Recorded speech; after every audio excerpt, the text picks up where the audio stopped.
nameless in a sea of the dying and shameless. A sea of the aimless. I don't wanna be one of the nameless. Pada hari Senin, 10 Oktober 2022, sejak pagi hari, serangan rudal besar-besaran diamati di seluruh wilayah Ukraina yang tersisa di bawah kendali Kiev.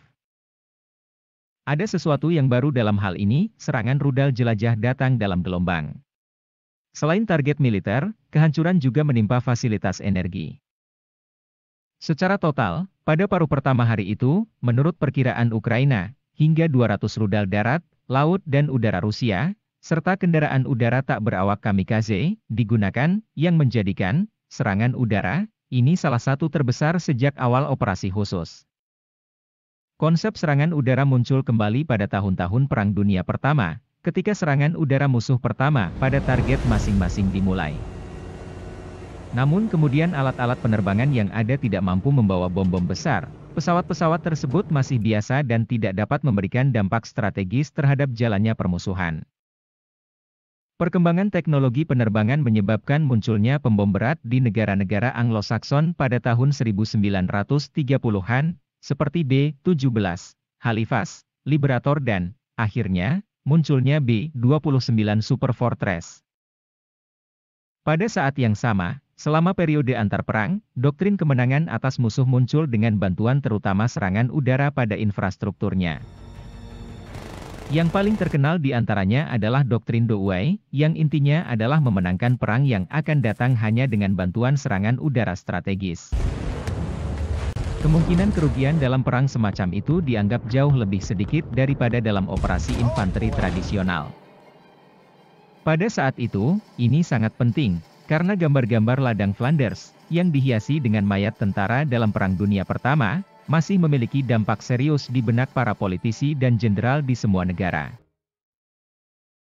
Selama Perang Dunia Kedua, pembom berat Amerika dan Inggris dikerahkan ke langit Jerman untuk menghancurkan industri dan infrastruktur militer, dan, pada kenyataannya, untuk meneror penduduk sipil. Tidak dapat dikatakan bahwa hanya serangan udara seperti itu, dan ada serangan 1000 pesawat, yang menyebabkan kemenangan negara-negara sekutu.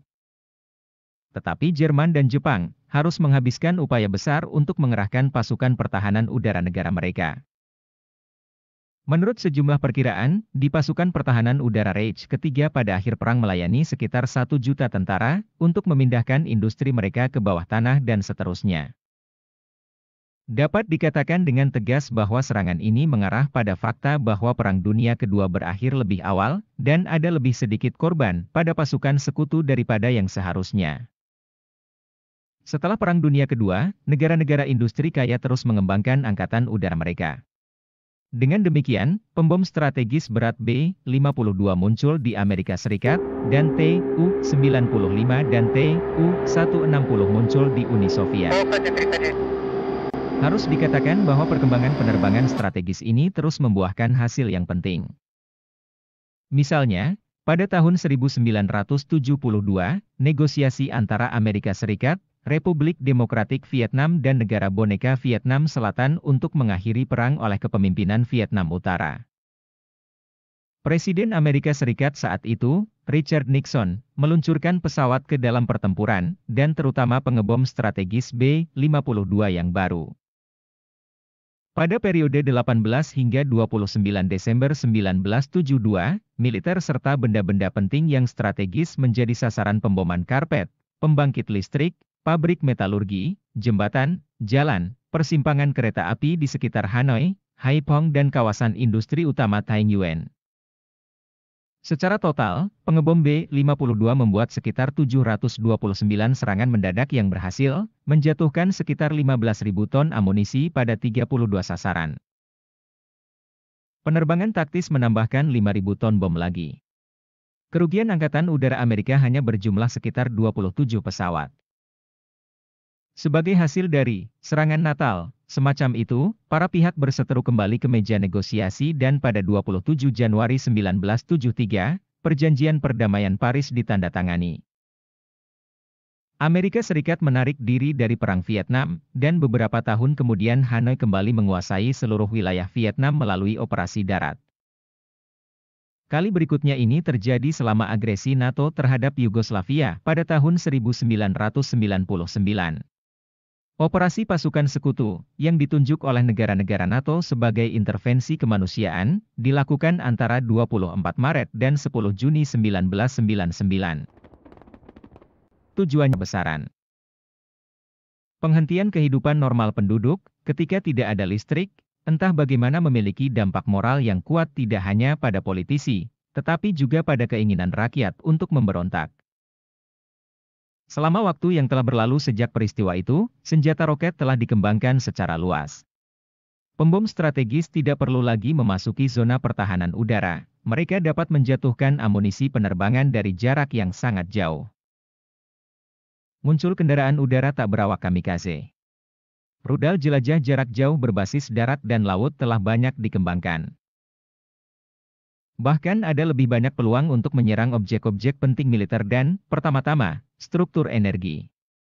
Kekuatan udara strategis telah menjadi lebih dari kekuatan udara rudal.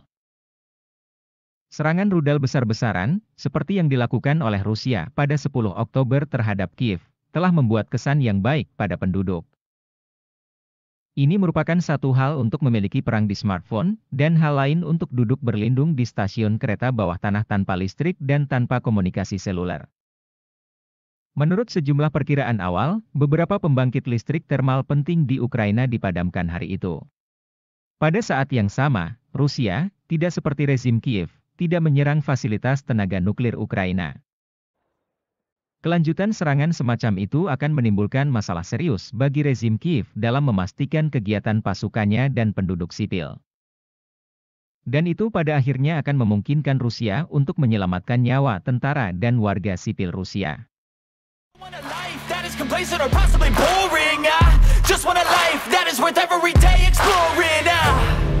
My whole life I just wanted someone who would notice me. My whole life I just wanted to be somebody to be. Yeah, I just wanna be great. Yeah, I just wanna be great. Yeah, I just wanna be great. Yeah.